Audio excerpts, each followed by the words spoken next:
Welcome back to 20 Minutes or Less. I'm Joe Beretta. I'm Lee Newton. Guess how many fingers I've got behind my back?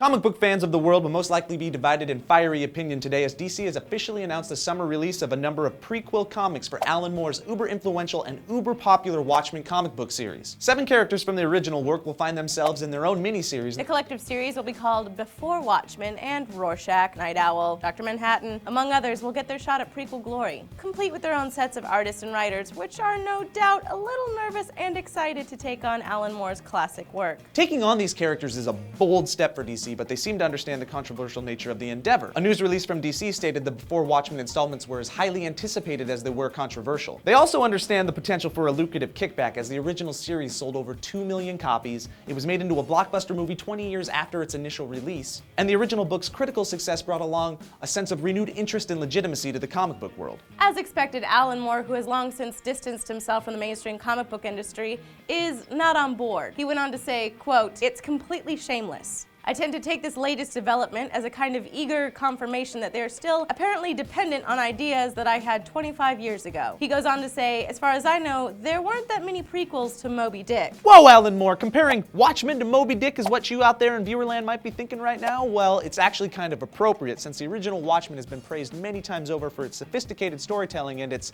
make you kind of think about things ending. It's even found its way onto a number of not just best graphic novels of all time lists, but best novels of all time lists. Well, that seems to be a no-brainer of the co-publishers of DC Entertainment. They said, quote, "It's our responsibility as publishers to find new ways to keep all of our characters relevant. After 25 years, the Watchmen are classic characters whose time has come for new stories to be told. No thank you, DC." To me, this is the worst thing to happen to Watchmen since Malin Fivehead Anchorman.